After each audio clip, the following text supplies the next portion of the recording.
Yo, what's up, guys? How are you doing today, man? We're reviewing season 4 of The Bear. First things first, holy shit, that ending was absolute cinema. To begin with, I give season 4 of The Bear an 8.8 out of 10. You know, ending off season 3 on that kind of cliffhanger with Carmy and Claire. And I'm a Carmy and Claire truther, so I'm like, I need to see them do their thing, you know. I'm trying to see what happened. You know, the whole refrigerator scene, he let out his emotions, not in the best way. You know, he's supposed to learn how to communicate those emotions that he had built up, and then he let it all out, and unfortunately he just didn't reciprocate his feelings in the best possible way. Claire heard them, and then they just grew apart as Carmy didn't want to spin back and really articulate his words with her. But season 4 overall, the ending, it was cinema. It was much needed cinema. First off, you know, the agreement with Sydney, they had the conversation back. Sydney smoking a cig for the first time. Like, what's going on with Sydney? They got Sydney out here saying nigga as well. I'm like, I got my captions on. I'm like, y'all let Sydney? I didn't know that was even possible. I'm like, okay, y'all got it. Shout out to my dog Cindy. I didn't think she had it in there. I'm not gonna lie to you. I didn't think she had it in her. Yeah, the whole agreement thing with Pete, who's apparently like a lawyer, and he's obviously married to Nat, aka Natalie, aka Sugar, who is Carmy's sister. And the agreement basically says that on one side, it's Unc, who really built all of this with his money, and his boy computer. And on the other side, it was what? Natalie and Sydney. No Carmy. Natalie and Sydney. No Carmy on one side, and the other side, like the financials and things like that, it was Unc and computer. And when I heard that, I'm like, I don't know what that means. But Sydney, they had a conversation, and they were like, Carmy's like, correct? Because for the longest time, Sydney did not want to go into the emails and read the agreement. But I'm pretty sure she had a conversation with, what was it, Pete? And Pete had let her know.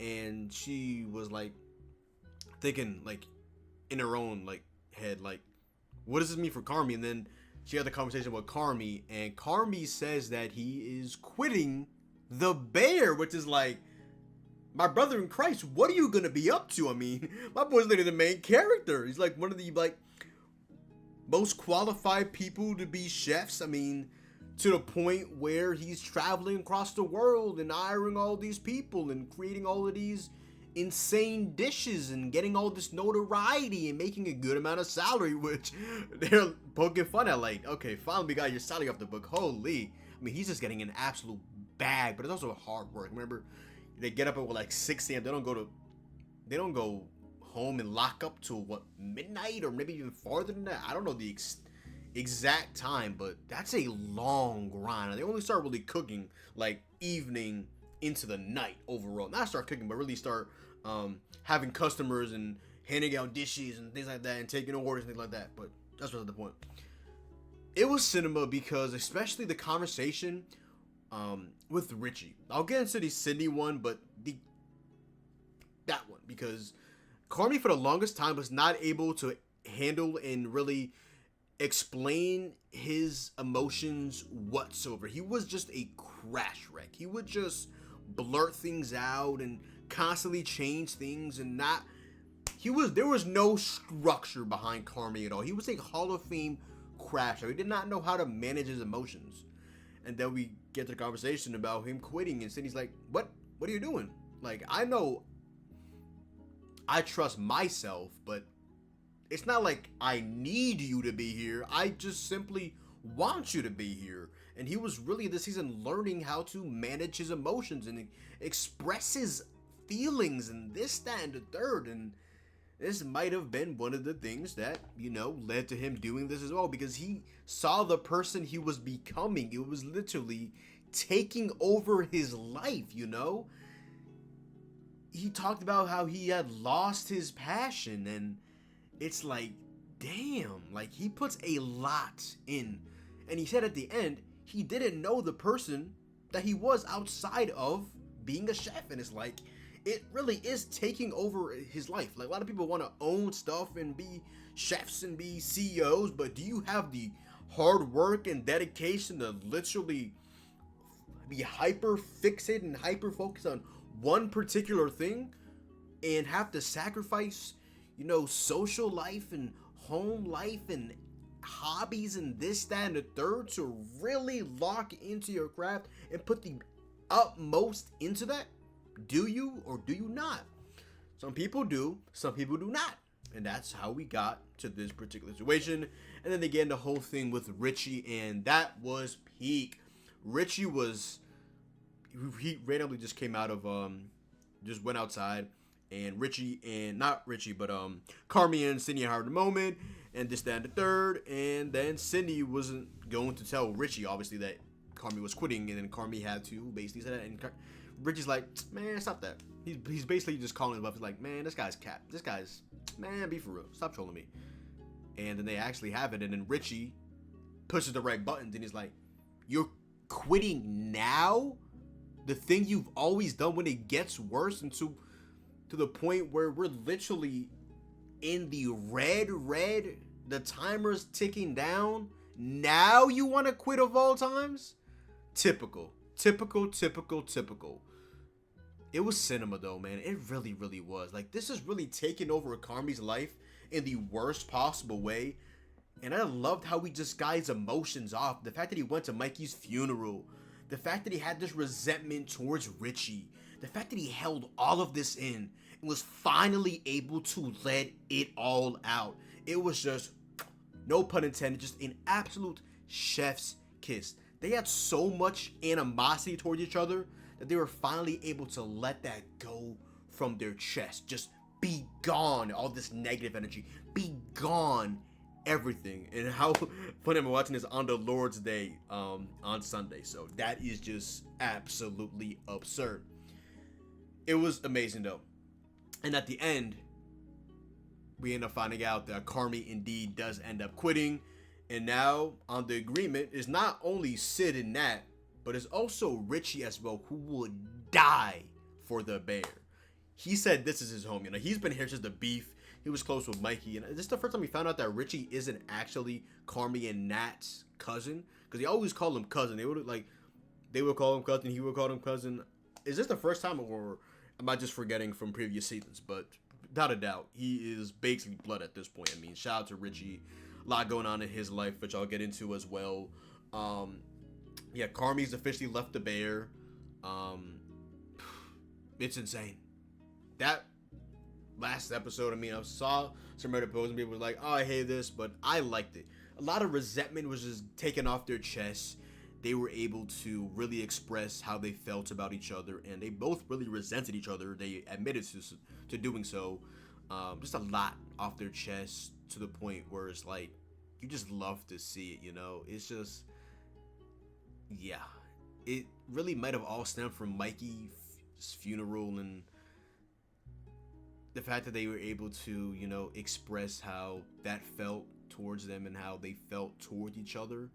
Because they had a lot of, shouting and altercations and negative interactions, and it's like, yeah, you just have to express your feelings to get that off your chest to hopefully get to a better point that you want to ultimately reach. So, yeah, the ending, it was amazing. It was really fucking good. Now, start off at the top.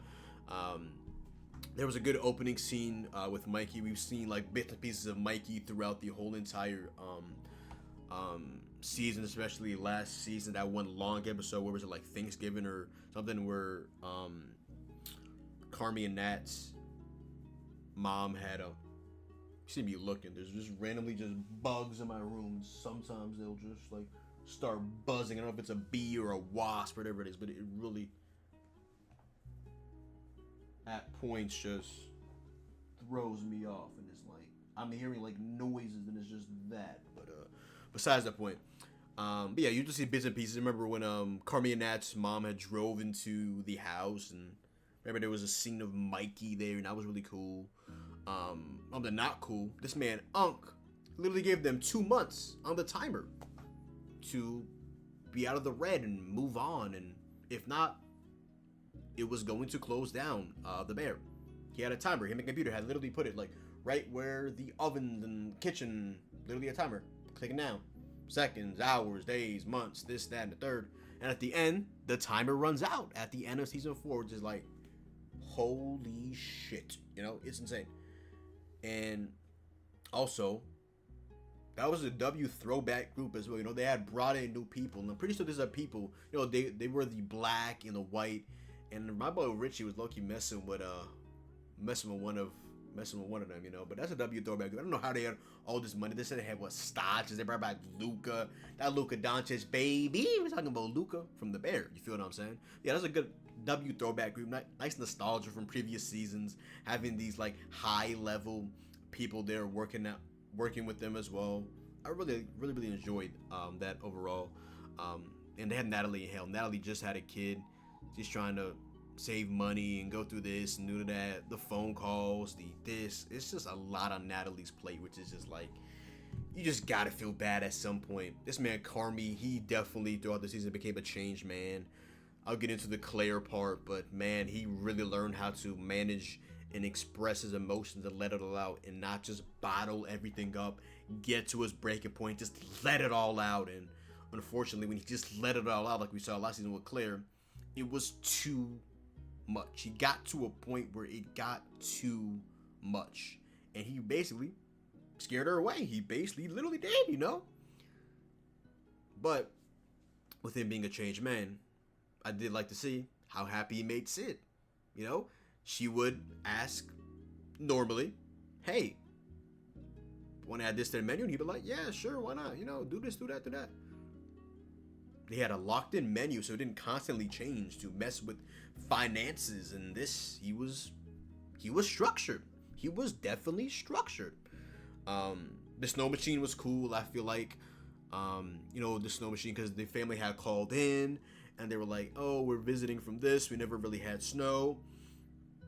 And this is also the time where the review came out, and there was some positive, there's some negative, but they were just making sure to stand on really high customer support.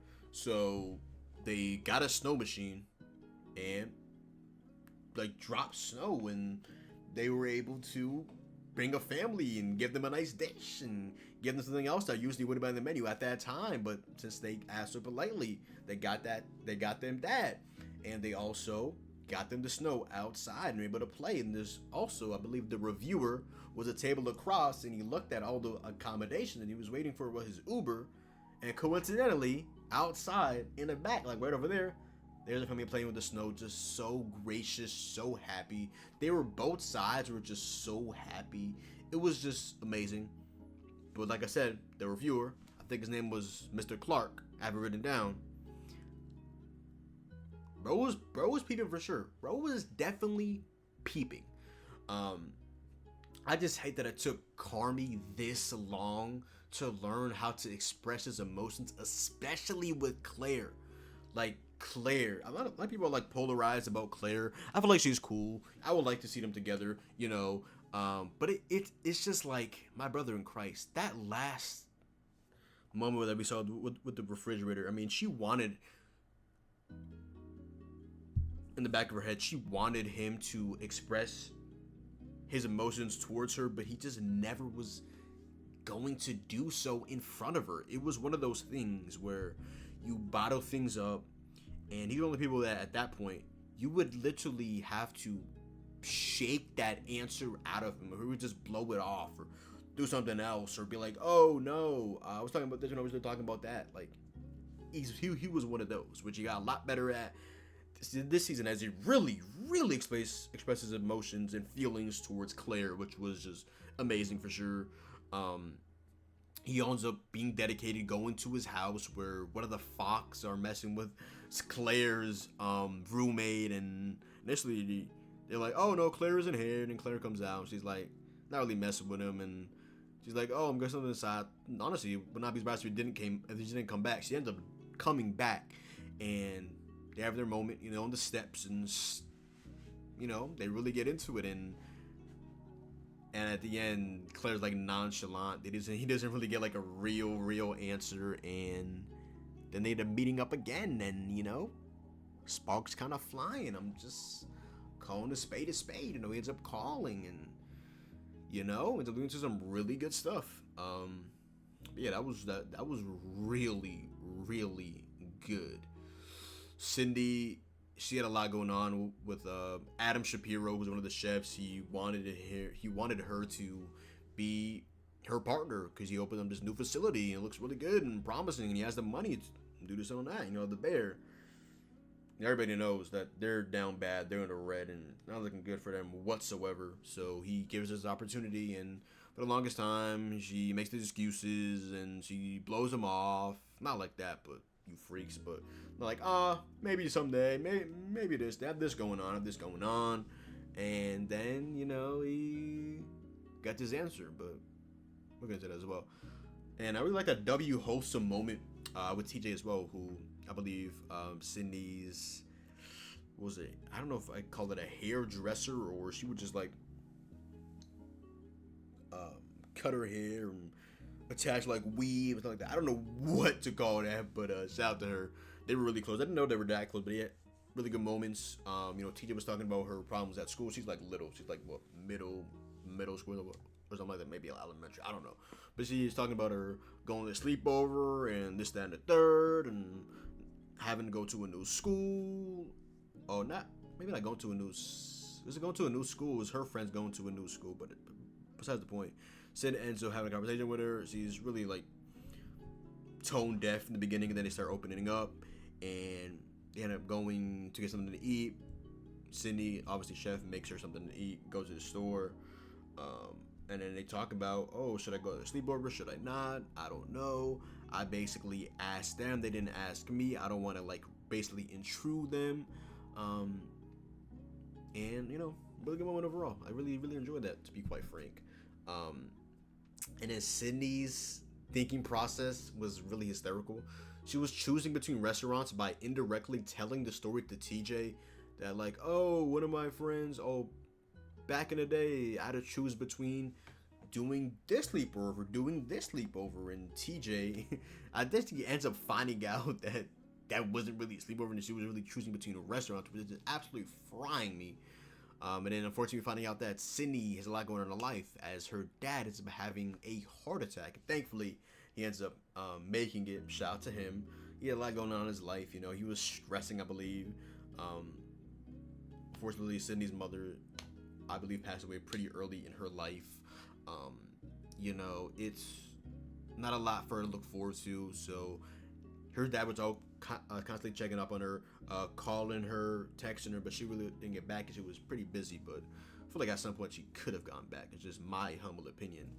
And coincidentally, she's going to the hospital, gets a rush. Carmen's like, oh, let me drive you, let me go. She's like, no, I can do it myself. I appreciate you. Go check on the food in the kitchen, in the oven. I got this.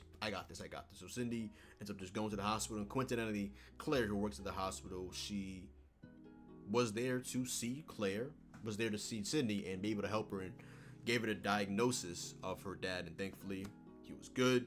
And then Richie, my boy Richie is going through with the Bear double entendre. First, the Bear restaurant, which is struggling, and also his daughter wants him to buy a bear fur, but it's pretty expensive. He's like, I don't know. But the basically stepdad ends up buying her the bear, and he's like, I don't know how I feel about that. I feel weird about that, By the way, as well, he's also getting married to Richie's ex-wife. So it's like, it's really not his week in the grand scheme of things, but it doesn't feel like he cares too much about the wedding, but he really cares about the bear, because it's like, damn, I don't want the guy to replace me, But yeah, it was generally insane. And this man Neil Falk, brother, you gotta be off that good, bro. This man, they treat him like an infant, like he got something going on. His brain isn't screwed correctly. I don't know what the hell was going on with that guy at all. And I'm finding out that Natalie and Francie did what now? They hooked up, apparently. Like, huh? That's what I had resentment towards each other, because they hooked up, and one of them or whatever didn't like how it ended or whatever. Like, huh? What the fuck? Bro, this whole family is diabolical. Holy shit. And then Pete ends up asking Natalie at the end if she had a connection or she's still in love with her. I'm just like, yikes, you know, it's just yikes. And then, you know, at the wedding, Carmi seen Donna with his mother for the first time in a while. It was absurd. And, you know, we're finding out that saw my boy Bob Odenkirk again, and apparently his character is moved in with Donna and messing with Donna, and I'm just like, okay, Unc. I mean, you got it, big bro. But also, he was also the one that saw Mikey enter the funeral and immediately leave, but not tell anybody else. I thought that he should have kept that to just the both of them, you know. So W Mans, the Richie and Frank moment. That was what the name of the stepdad is, Frank. So Frank is the stepdad to Richie's daughter, and going in now the husband to Richie's ex-wife or partner or whatever the hell they were.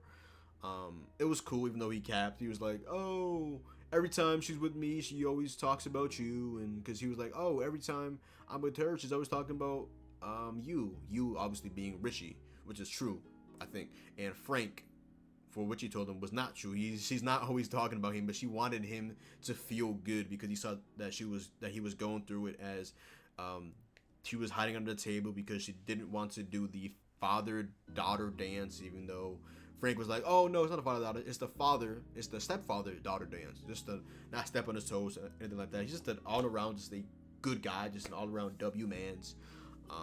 But he did cap on the story. Richie did, at least. Natalie and Francie ended up reconciling, and you know, they're cordial. So shout out to them. You know, they were beefing, texts, in person. They were shouting. Thankfully, they got that all situated though. Again, use your words. Talk it all out. At the end of the day, you know, talk it all out. And my boy Carmi was cooking with Claire Bear. Yes, sir. My boy was going crazy. You know, he had the phone call. He was talking about, oh, appreciate your advice. You know, I just talked to my mom. I'm going to drop this off at her house. I appreciate you. They had a moment. They expressed their feelings. And Carmi was like, I really, really appreciate you. I really, really do. And for a second, I was like, is he going to say that he loves her? But we obviously feel like he has that kind of connection. But it's like, you know, I really want to see him say these words. He definitely does have a strong emotion towards Claire, for sure. And I really am praying for Adam Shapiro's downfall. I mean, you know, he was playing this nonchalant gimmick and not caring what Sydney's decision was going to be between the Bear or his new place. And she really let him down pretty easily. And he still got irritated, you know. He, on the phone, he was answering so, like, politely, but his actual face, his reaction was like, I can't believe she's doing this. And then she didn't expect him to really admit that you just made the worst decision of your life. Like, what is this? What the hell did you just decline me? Again, not his exact words, but kind of like verbatim, you know? It was absurd, but I am praying for his downfall. The Bear, can you please cook? Please cook. Last one, though. The under the table scene at the wedding with all of them was really cool. Initially, it was Frank and Richie's daughter. Again, for the life of me, I cannot remember her name, unfortunately. But it was really cool. Richie and Jessica, that's one of the, you know, the throwback people from where Carmi was working initially at, somewhere near the beef. And ended up learning with them and then going back to the Bear. And, you know, Rich and Jessica, I'm not gonna lie, man. I'm seeing the vision in y'all. That's all I gotta say. You know, she's fixing up his tie, getting him right. You know, the eye contact, constantly feel like they kind of find themselves in similar situations, you know? If you know, you know. Awful wink, by the way. I see the vision, though. This man, computer, man. This man's a hater. This man does not see the vision in the Bear at all. Like, he's a Hall of Fame hater. And, you know, shout out to Computer Dog. Give him respect. I love me a good Aaron Rodgers shred. You know what I'm saying? Fried Aaron. Ayahuasca Merchant Rodgers. Valid my big bro. Happy for my boy Marcus. My boy really got recognition as a dessert king being one of the highest ranked chefs in the world. When they announced that one of the best chefs in the world, ranking wise, were at the Bear, I was like, oh, Cindy, maybe Carmi, but it was Marcus, man. I'm so happy for Marcus. What went on with his mom and this and that, and then he's kind of like staying away from his dad, who sent him a text to pull up to this place to get something like a coffee or whatever the hell it was. Ends up pulling up, seeing him, and then just leaving. He just didn't want to be there. Apparently, it just was too much. But then he ended up sending a text with the link to the new best chefs or whatever the hell it was. The link to his dad. That had to feel so euphoric. He said, "This is my new job." Send text. That had to be so fucking euphoric. That was amazing. That was a really good season of the Bear. Like a really, really good season of the Bear. Season 5, we will be seated. What did we call them? Carmi and Claire. I mean, they both have C's. I have no idea. I have no idea. I'm not even gonna try to say anything out of you. I'm not even gonna try to say anything obscure right now. But really good season of the Bear. Would definitely recommend. If you got made it past this far in the video, you're him, my brother or my sister. Shout out to y'all, or they/them. We do not judge in the year 2025. Shout out to all of y'all. You know what I'm saying? Shout out to y'all. Shout out to y'all. Yeah, that was really fucking good. But yeah, other than that, y'all, that is the video. Go down below, drop a like, comment down below, sub up, make sure to follow me on Twitch, Twitter, and TikTok. It's me, your boy John. Hopefully you guys did enjoy the video, and I'm out, man. Peace.